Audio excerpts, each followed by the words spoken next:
DH Football Club. Le décrassage.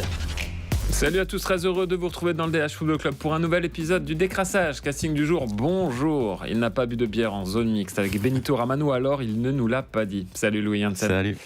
Il va passer toute la semaine dans le vestiaire du Standard, le tube de Lara Fabian. J'y crois encore ou pas. Salut Vincent Blois. Bonjour tout le monde. Avec lui, c'est toujours la fête à la maison. Salut François Garit. Salut Jonathan. A-t-on droit de parler de derby du Limbourg quand on évoque Genk 5 troncs? Lui se l'est octroyé en tout cas. Salut Christophe Ronquet. Salut, entre parenthèses. Quand même. Et vous le savez, dans le décrassage, l'important, c'est les 3 points. L'important, c'est les 3 points. Et le premier point nous ramène à Anderlecht avec cette question. Louis, pourquoi le Sporting a-t-il perdu ses nerfs alors qu'il avait tout en main à Malines pour valider son billet pour le top 6?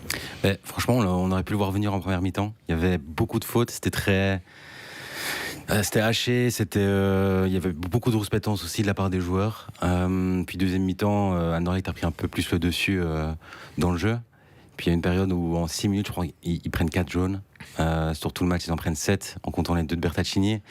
Ils touchent le poteau, la transversale, donc tant d'ingrédients qui... tous ceux qui ont joué au foot savent que ça peut frustrer évidemment.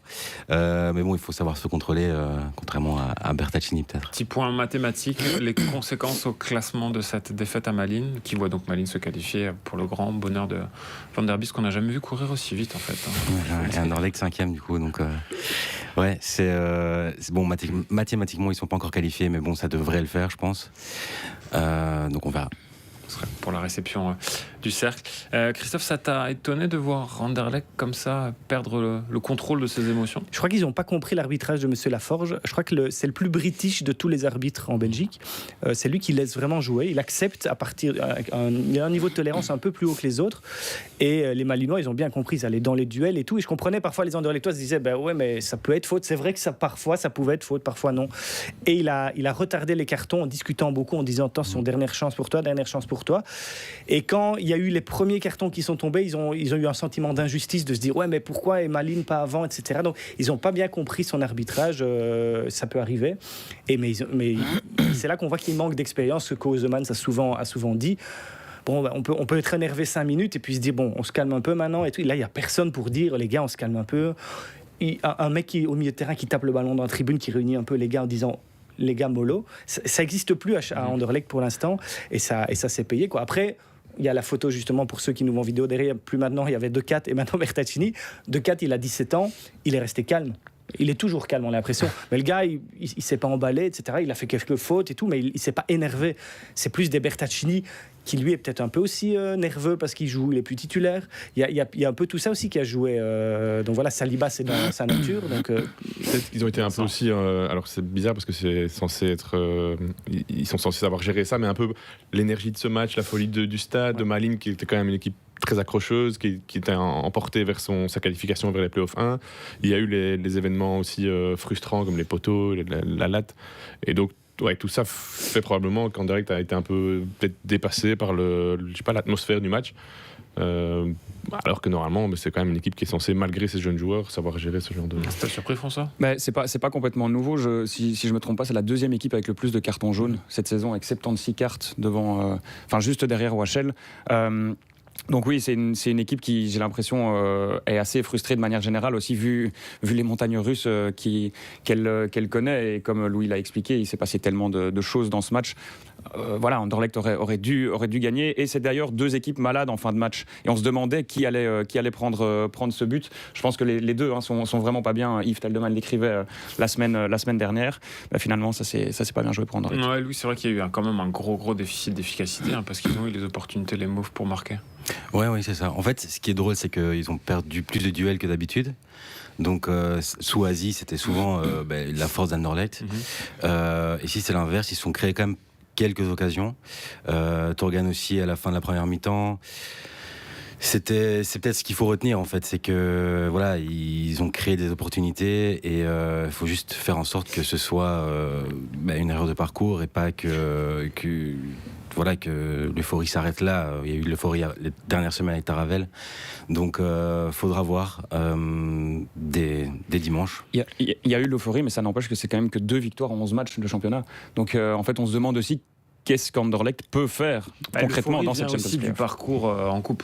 Oui, c'est clair. Mais si on se concentre vraiment juste sur le championnat, moi, je me demande vraiment, voilà, ce qu'Anderlecht va pouvoir faire. Ils sont à 13 points de Saint-Tron, du top 3, à 19 de l'Union. On sait qu'on divise les points par deux, mais quand même, face à ces équipes-là, on rajoute Bruges dedans. Qu'est-ce qu'Anderlecht va pouvoir faire ? Je pense que les deux premiers vont jouer le titre et que Saint-Tron, pour les avoir vus un peu plus ces dernières semaines, quand même ils sont un peu dans le dur, ils sont beaucoup moins efficaces, c'est compliqué et avec la division des points ils vont prendre un coup sur la tête comme tous ceux qui sont les chassés. Et donc ils vont, et je crois que ça va être les trois autres vont se dire Saint-Tron est encore accessible et ça va être la bagarre là-bas ça va durer le temps que ça durera et je crois qu'Anderlecht fera partie de la bagarre, mais il y a aussi je trouve le Anderlecht avec et le Anderlecht sans Torgan Hazard. Et j'ai pas bien compris sa sortie quand Taravel sortait de 4 après 60 minutes à Bruges. Je comprenais très bien, le garçon il a 17 ans, il faut le protéger, il joue beaucoup. Là, Torgan, à 10 minutes de la fin, je veux dire, c'est pas 10 minutes en plus ou en moins qui vont faire beaucoup. Après, ils ont des datas, peut-être qu'ils ont vu qu'il allait se blesser, je sais pas, mais vu la tête de Torgan, il avait pas l'air ravi. Et je comprends pas, parce que s'il y a bien un joueur à Anderlecht qui peut, sur un truc, un bon coup de patte, un corner bien donné ou quoi, faire une différence, c'était lui. Et aussi, un peu faire cette expérience, parce que lui pouvait parler à l'arbitre calmement. Il a ce sourire parfois avec l'arbitre. En plus, il est francophone, la forge aussi. Enfin, il y avait plein d'ingrédients qui faisaient que pour moi, Torgan devait rester sur la pelouse. Donc, on ne sait pas tout, mais j'ai pas compris. Louis, c'est lui qui, du coup, peut s'adresser à l'arbitre aussi, je pense. Vu que Kozeman étant capitaine, c'est lui le relais en tant que joueur de champ. Hein. Oui, et puis il l'a fait par moment.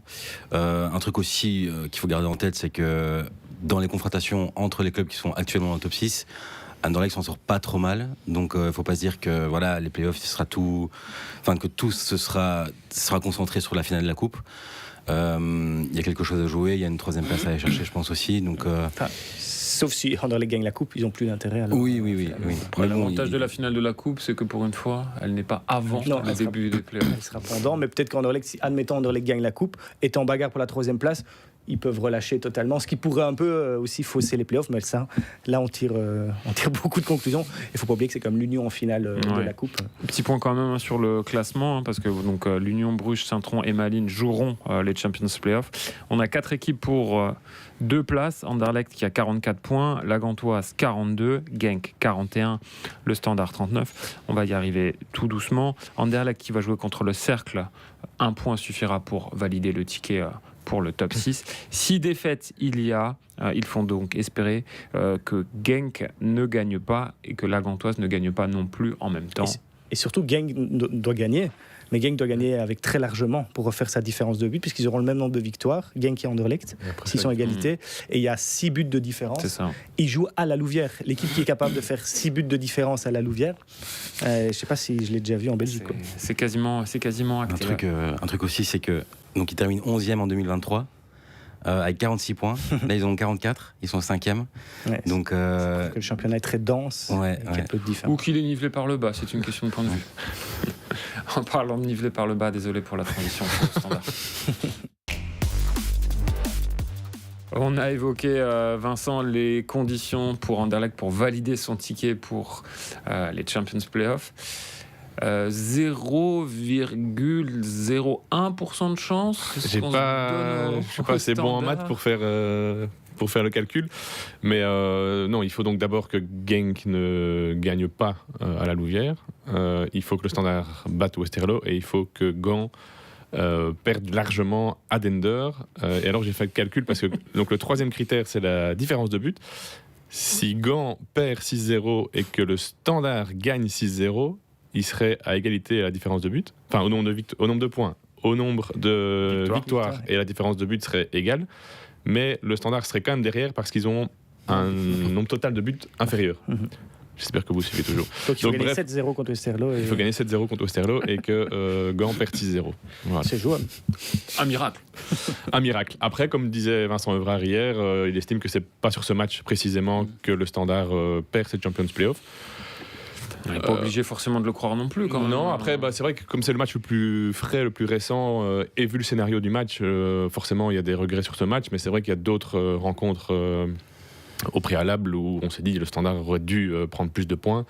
Il fait notamment 0/6 contre OHL. Oui, dis-moi. Ouais, non, mais ici, effectivement, 0/6 contre OHL. Mais on se dit, le Standard a très mal joué. C'est vrai qu'après, quand on regarde le classement, on se dit, c'est fou de faire 0/6 contre OHL. Mais Standard ne méritait pas beaucoup plus. Là, c'était un des rares matchs où le Standard ne gagne pas et mérite Ouais, mais il y a des vraiment. matchs, ils font match nul contre Dender, ils font match nul contre la Louvière à domicile. Alors, C'est que c'est les résultats Voilà. contre le flop 4 qui les Bien mettent sûr, dedans. mais sans vraiment dire, après Standard la Louvière, on s'est pas dit, le Standard, il méritait vraiment de battre la Louvière. Hein. C'était pas flagrant. Là, non, mais contre ils l'Antwerp, mènent c'est 1-0 après flagrant. 5 minutes. Ils ont une Bien sûr. énorme occasion de but après 10 minutes. Ça peut être 2-0 et le match est complètement différent. Après, à l'inverse, c'est vrai qu'il n'y en a pas beaucoup, mais il y a des matchs où ils n'ont pas pris de points et ils auraient mérité d'en prendre. Je pense à Bruges et Anderlecht. Mais donc sur l'ensemble de la saison, il y a quand même ça et là des moments où ils auraient pu prendre des points. Mais je suis d'accord avec toi que ce standard-là n'a pas, pour moi, sa place dans les 6 premiers. On évacue, François, Louis, ce côté miracle, ça n'arrivera pas. Non, ça n'arrivera pas. Je pense que comme Vincent disait, il y a eu d'autres matchs où ils ont vraiment, où ils n'ont pas bien fait les choses. Ils n'ont gagné 2 fois d'affilée qu'à une seule reprise cette saison. Ouais. Voilà, c'est vraiment, on parlait de montagne russe avec Anderlecht, c'est un peu la même chose ici. Malgré le fait qu'ils sont invaincus sur les 5 derniers matchs, et c'est la seule équipe avec l'Union et Bruges, donc on aurait pu croire à un rebond. Mais finalement, c'est pas le cas. Et moi, je trouve que sur le match ici contre l'Antwerp, c'est vraiment les leaders qui ont pêché. Quand on voit Ilay Maritra, ça s'est vu avec le penalty. Mais il y a aussi Nielsen, Karamoko, Ayensa, qu'on peut considérer aussi comme une sorte de leader dans cette équipe. Ou en tout cas, il devrait être le leader offensif de cette équipe. Le râleur offensif. Et le râleur aussi. Mais quand on voit sa Ça, il réaction, voilà, moi, je pense que les leaders n'ont pas non plus été au niveau. Après, le petit miracle, c'est encore d'être dans la course à la 29e journée. C'est pour ça que là, c'est d'autant plus frustrant parce que j'entends Evrard qui nous dit oui, on le perd avant, on est d'accord, mais d'être encore potentiellement dans le coup à la 29e journée en allant rater un penalty sur la pelouse de l'Antwerp face à une équipe qui a terminé à 10, excusez-moi, c'est quand même une magnifique occasion ratée. Ouais. C'est là, pour moi, c'est le match, peut-être le seul de la phase classique où vraiment on se dit le Standard a totalement loupé le coche et méritait tellement mieux. Il n'y a pas eu tellement. Pour le reste, ils ont été ultra efficaces entre leurs prestations et leurs points pris. Il n'y a pas beaucoup d'équipes où on se dit c'est mieux que le Standard. Là, vraiment, c'est la première fois. Et parce que l'Antwerp était démobilisé. Hein. À un moment, quand le public criait un peu, il reprenait un peu de vigueur, mais pour le reste, c'était à mort, c'était catastrophique. Après, sur l'ensemble de la saison, je crois qu'en termes de points attendus, donc le classement construit sur les buts encaissés attendus et les buts marqués attendus, le Standard est derrière la râle, ils sont relégables. Donc sur l'ensemble de la saison, on peut dire qu'ils ont surperformé et qu'ils sont, voilà, c'est Comme Malines, quoi. Voilà, comme Malines, Malines fait encore mieux, enfin surperforme encore plus. Sinon, je suis allé voir aussi la dernière fois que le Standard a gagné avec 6 buts de différence. Donc, disons que Dender gagne 7-0. Et C'était pas contre Gand ? Non, Cercle le cercle, ouais. 7-1 non, ou 7-0, je sais pas. 7-1 en 2006. Rapaïch sur un triplé. Est-ce qu'il n'y a pas eu un match ? Ils jouent un match de barrage à un moment et ils battent Gand 6-0 ou 5-0. Le dernier match Avec de Kramaric, Ouais. avec Krenic. Ouais, c'est ça. et c'était 5 ou 6. En phase classique, en phase classique, alors. Là, c'était un match de C'est un barrage. beau teasing pour européen. nos sujets de fin de semaine. Mais quoi qu'il en soit, il y avait ce point qui a été soulevé par Alex Teclac dans sa chronique du jour sur le côté. Est-ce que le Standard était mentalement prêt à jouer pour le top 6 ? Nous, en fait, depuis le stade, on s'est fait la réflexion en première mi-temps. On se dit, mais est-ce qu'ils savent vraiment que c'est leur finale, qu'ils doivent absolument y aller ? Et d'un autre côté, Autekit disait en après-match, mais justement, on ne voulait pas entrer dans ce scénario de match où, dès la première minute, on se rue vers l'avant, parce qu'on savait que l'Antwerp, potentiellement, il n'avait plus rien à jouer, il savait dès le coup d'envoi, et donc de se faire punir en contre. Et comment il peut dire ça ? Enfin, je veux dire, justement, tu dois climatiser le stade très vite. L'idée, c'était justement de faire comme ils font les semaines dernières, c'est-à-dire piano, et de saisir en deuxième mi-temps les occasions suffisantes. Lorraine aurait pu faire 0-1 et climatiser le stade. mais ça, les en première occasions, mi-temps. Autekit a une énorme occasion, Lorraine, c'est un face-à-face, Saïd, en début de première mi-temps, peut aussi mieux reprendre. Est-ce que le ballon est passé au-dessus de la tribune, du coup, ou pas ? Je sais pas, mais... Non, parce que maintenant, avec les nouvelles tribunes, elles sont C'est quand vrai. même hautes. Donc, Mais je trouve que, évidemment, miracle, il n'y aura pas. Mais le match contre Westerlo est vraiment très, très important. Parce qu'il faut le savoir, voilà, le Standard doit se préparer à jouer les playoffs 2. Moi, je les appelle encore comme ça. Et on sait, je te laisse rappeler le record que tu adores t'en rappeler. 30 ans. 30 matchs de suite sans victoire dans ces playoffs 2. C'est un record mondial, même s'il n'y a que nous qui jouons des playoffs 2, mais quand même, à ce point-là, on peut dire mondial. Mais clairement, là, il y a une autre dynamique au Standard. Tu parlais 5 matchs de suite sans défaite. Ça va quand même mieux. Evrard, il a son groupe. Westerlo, admettons qu'ils fassent un bon match, et qu'ils échouent et finalement, ça suffit pas mathématiquement. Le public va quand même rester dans le truc et il y a des abonnements à prendre pour les playoffs. J'habite Liège, je connais beaucoup de supporters du Standard. Il y en a plein qui m'ont dit playoff 1, je prends mon abonnement, playoff 2, je reste chez moi. Et je les comprends, avec 30 matchs derrière, comme ils se sont tapés des purges. Je les comprends vraiment bien. Mais financièrement, pour un club comme le Standard, c'est important. Et aussi sportivement, parce qu'avec le public, dans ces playoffs 2, qui va arriver dans ces playoffs 2 avec une dynamique en se disant allez, comme Charleroi l'a fait l'an passé, allez, il y a vraiment un coup, on a envie de jouer ces playoffs 2. Je trouve que le Standard pourrait être le Charleroi de cette année, parce que Charleroi va arriver mentalement un peu dans sa baisse. Les autres du bas seront juste contents d'essayer de sauver une extrémiste, que ce soit OHL, Laral ou quoi. Genk va peut-être, espérons-le, plus se concentrer sur la Coupe d'Europe. Et l'Antwerp, on a bien vu, c'est vraiment par défaut. Et on a bien vu que l'Antwerp n'était pas une grande équipe, et donc finalement le Standard pourrait se dire. C'est là aussi je trouve qu'on verra si la dynamique de Vrare et son management font en sorte que effectivement le Standard joue ses playoffs 2 comme ils doivent les jouer. Parce que c'est hypothétique, mais il y a quand même quelque chose potentiellement à aller chercher au bout. Et donc c'est là, je pense qu'on verra si la spirale parce relativement que l'année dernière, positive on les avait quand même trouvés particulièrement à bout de souffle à la fin de la phase classique. On sentait qu'il n'y avait plus d'essence dans le moteur, et même mentalement, ils n'ont jamais réussi à se remobiliser. Clairement. Après, ils savaient, je pense aussi que c'était une période où l'entraîneur allait partir en fin de saison, qu'il allait avoir un renouveau énorme, et donc là, clairement, c'était... En plus, c'est contre le 5e le barrage. C'est pas contre le 4e, c'est contre le 5e. Quand on sait que Saint-Tron, Malines, que c'est pas le meilleur Anderlecht du monde, peut-être Gand. Il n'y a eu qu'une équipe où le Standard doit se dire s'il y a un barrage, c'est mort. Franchement, comme Charleroi pouvait le faire avec l'Antwerp. Donc vraiment, je crois que les playoffs 2 pourraient être enfin un peu plus chouettes à suivre pour le Standard. Donc on a quand même réussi à trouver un intérêt pour les Europes, un playoff, comme on dit maintenant. Il faut vivre, je sais. faut vivre avec son temps, parce qu'il n'y en aura peut-être bientôt plus. Voilà, normalement, c'est les derniers. En théorie, mais bon, on est en Belgique, donc en pratique, on attendra le début de la saison prochaine pour juger. Et on va passer maintenant à l'Union. Et François, pourquoi l'Union est-elle si forte à la maison ? Rappelle-nous déjà les chiffres, parce que le bilan des unionistes au Parc du Den est exceptionnel. Oui, c'est 43 points sur 45, donc c'est que des victoires, hormis un match nul contre la Gantoise. Et un match nul au bout duquel l'homme du match était Davirouf, le gardien gantois, et que l'Union devait gagner vu les énormes occasions. Donc ils auraient pu faire un 45 sur 45. Et les raisons, en fait, c'est difficile à expliquer. Il y a une sorte de confiance dans cette équipe, peu importe la façon avec laquelle ils jouent, parce que la première mi-temps n'était vraiment pas bonne. Expected goals de 0,04 pour l'Union. Vraiment, même les joueurs le disaient, ils ont pas bien joué ce match. Mais même nous, entre journalistes, à la mi-temps, on se regardait et on se disait, en fait, ils vont accélérer, ils vont mettre 2 buts et ils vont gagner. Ils ont accéléré, ils ont mis 2 buts et ils ont gagné. En plus, sur les spéciales Union, c'est vraiment drôle. Une reconversion offensive et ultra un rapide. Bon gros coup de tête de Rossaix. Il manquait le corner, et on avait le panel de l'Union qui joue à mi-temps, mais que ça suffit pour battre quasiment 2/3 des équipes du championnat. Et en plus de ça, les buteurs, Matteo Biondic qui n'a pas fait un bon match et qui marque. Kevin Rodriguez, c'est comme si c'était attendu, il monte, il revient de 2 mois de blessure, il marque. Et donc voilà, on a vraiment l'impression que tout roule et qu'il n'y a pas grand-chose qui peut les arrêter à domicile. François, ce qui est fou aussi, c'est la stat de buts encaissés à la maison, c'est 5. C'est 5 buts en 15 matchs. Et donc oui, un but encaissé face à 5 adversaires, donc ça veut dire 10 clean sheets.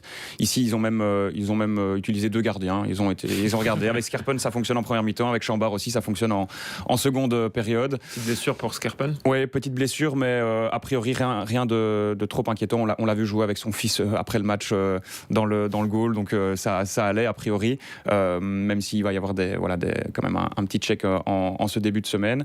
Mais oui, c'est solide défensivement. L'homme du match, pour moi, c'était Camille Van de Perre qui a fait un énorme travail dans le milieu de terrain. Mais ça n'empêche que derrière, en fait, Sykes, Burgess, McAllister, ils n'ont pas beaucoup de travail, mais ils le font vraiment très bien. Donc on a vraiment l'impression que les attaquants font très bien le travail défensivement. Dans le milieu, avec des gars comme Zorgan et surtout Van de Perre, ils le font encore plus. Si ça passe la ligne d'après, en fait, il y a un 3 arrière qui est ultra solide. Et il y a encore la ligne d'après, on se dit que ces 2 gardiens qui mettent leur équipe en confiance, parce que ce soit Skerpen ou Chambard, ils font bien le travail quand ils ont du travail. Donc oui, on a l'impression qu'à domicile, c'est très compliqué d'encaisser un but du côté de l'Union. La question, messieurs, est-ce que ça va suffire pour être champion, Christophe? Pour moi, Bruges reste le favori parce que je sais que Bruges s'en sort par miracle à Westerlo avec un arrêt de Mignolet à la dernière minute qui est vraiment très beau. Mais Bruges, quand vous voyez en même temps les 2 buts marqués par Bruges à Westerlo, il y a quel autre joueur dans le championnat belgique a autant de classe que faire ce qu'a fait voilà, évidemment Tresoldi, et sur le premier but aussi notre ami Tsolis. Voilà. Vraiment voilà, c'est des buts de classe, et Bruges a tellement de classe, et je me dis, une fois passé la trêve internationale qui seront mis, bon maintenant les playoffs commencent, la blessure de Van Aken est finalement pas grave, il sera là, je me dis quand même ça va être compliqué. Je pense que cette machine brugeoise peut vraiment être lancée, et surtout l'Union, je ne la vois pas faire. Elle n'aura pas nécessairement besoin, comme l'an passé, de faire un parcours aussi parfait que l'an passé. 9 victoires, 1 nul. Mais quand même, elle devra être bonne à l'extérieur. Et là, peut-être que le test à Saint-Tron sera déjà, même si je crois qu'il ne faut pas donner trop d'importance à ce match. Ça peut être déjà, on se dit, c'est déjà le début des playoffs, on pourrait croire. Mais je ne crois pas, parce que notamment, on peut prendre l'exemple de McAllister. McAllister, s'il joue, il aura une chose en tête, c'est pas de carton jaune, sinon il rate les 2 premiers matchs des playoffs. Donc voilà, ce sera pas le même genre de match. En plus, la trêve arrivera derrière. Il y a plein de joueurs qui vont se dire, bon, j'ai envie d'aller jouer avec mon équipe nationale, je vais quand même faire un peu gaffe. Bref, attendons, mais il faudra vraiment que l'Union gagne à l'extérieur, parce qu'on parlait des super chiffres à domicile, mais à l'extérieur, je sais pas quantième ils sont au classement à l'extérieur. Je pense que c'était autour de 5e, donc c'est pas non plus exécrable, mais c'est clair que pour aller chercher le titre, il faut améliorer ça. Ouais. C'est vrai que s'ils prennent déjà 13 sur 15 à domicile, c'est déjà ou 14 même, ou 15, sait-on jamais sur ces 5 matchs à domicile, c'est magnifique, mais je pense quand même, moi je te rejoins que Bruges est favori, et je les vois quand même décrocher le titre. Louis? Ouais, à la maison, en fait, il y a le facteur psychologique, il y a la routine, il y a moins de déplacements, même si en Belgique les déplacements ne sont jamais longs, comme en France ou en Première Ligue ou en Bundesliga. Thierry Henry, par exemple, il disait, donc, quand il jouait à Highbury, que en fait, ce qui faisait la différence, c'est qu'il savait exactement où il était sur le terrain. Et que tous les déplacements, il savait où il devait aller, il savait où il devait se positionner. Du coup, j'imagine que si ça vaut pour lui, ça vaut pour un Burgess, par exemple, défensivement aussi. Donc, je pense qu'il y a ce facteur-là aussi. Il y a une mémoire visuelle qui aide vraiment beaucoup les joueurs. Maintenant, à l'extérieur, c'est difficile, surtout contre les opposants du top 6, où je pense qu'ils prennent vraiment très peu de points. Après, messieurs, PSV Eindhoven, Galatasaray, ils sont capables de gagner des gros matchs à l'extérieur aussi. Oui, ils l'ont montré cette saison. Donc quand l'importance du match est présent, ils savent répondre présent. Et puis, c'est clair que peut-être que sur papier, quand on compare les deux effectifs, Bruges a une voire plusieurs longueurs d'avance. Mais ça n'empêche que l'Union est actuellement première, et ça n'empêche qu'il y a des retours de blessures ici. Rodriguez, on l'a vu revenir ici. Raoul, Florux et Ousseynou Niang devraient revenir pour le début des playoffs. En attendant, on a parlé de Camille Van de Perre. On peut aussi parler d'Anan Kalaili, qui en fait garde un niveau vraiment depuis le début de la saison qui est assez incroyable. Guilhermé qui apporte aussi quelque chose. Le 3 arrière, on ne va pas en reparler. Il faudra peut-être qu'un Zorgan ou qu'un Aitelaj augmentent vraiment leur niveau de jeu. Mais s'ils y arrivent... qu'on a eu l'année dernière. Voilà, c'est ça. Il faudra un monsieur playoff ou plusieurs, parce que la saison dernière c'était un avec David qui a vraiment été brillant. Mais j'ai l'impression qu'ils ont quand même un collectif. Ce sera peut-être pas la plus belle saison de l'Union. Ce sera peut-être pas non plus l'effectif le meilleur de l'Union si on compare avec les saisons précédentes. Mais j'ai l'impression qu'il y a clairement un truc à faire. Christophe, le mot de la fin. Ouais, non, juste tu parlais des matchs au PSV, à Galatasaray et tout. Effectivement, sauf que là, l'Union était le petit poucet de la Ligue des Champions qui découvre la C1. Là, c'est le champion en titre. Donc, quand ils vont aller jouer à Anderlecht, quand ils vont aller jouer à Gand, à Saint-Tron ou quoi, à Malines, personne va se dire allez, on prend le lead et on laisse l'Union. En plus, elle est connue, l'Union en Belgique. On laisse vraiment tout ce que l'Union adore, les reconversions offensives, etc. Donc je ne crois pas qu'on puisse comparer ces matchs de Ligue des Champions et de championnat. Mais effectivement, l'Union a des qualités. De toute façon, je ne vois pas comment ça pourrait ne pas être un match à 2 pour le titre. Et en tout cas, avant ce match à 2, on a 2 rencontres qui opposeront donc les 4 premiers du classement. L'Union qui ira à Saint-Tron ce week-end pour terminer la phase classique, pendant que Bruges affrontera Malines. Des rencontres sur lesquelles on reviendra dans le DH Football Club pour un prochain épisode du décrassage, le dernier de la phase classique. Salut. DH Football Club. Le décrassage.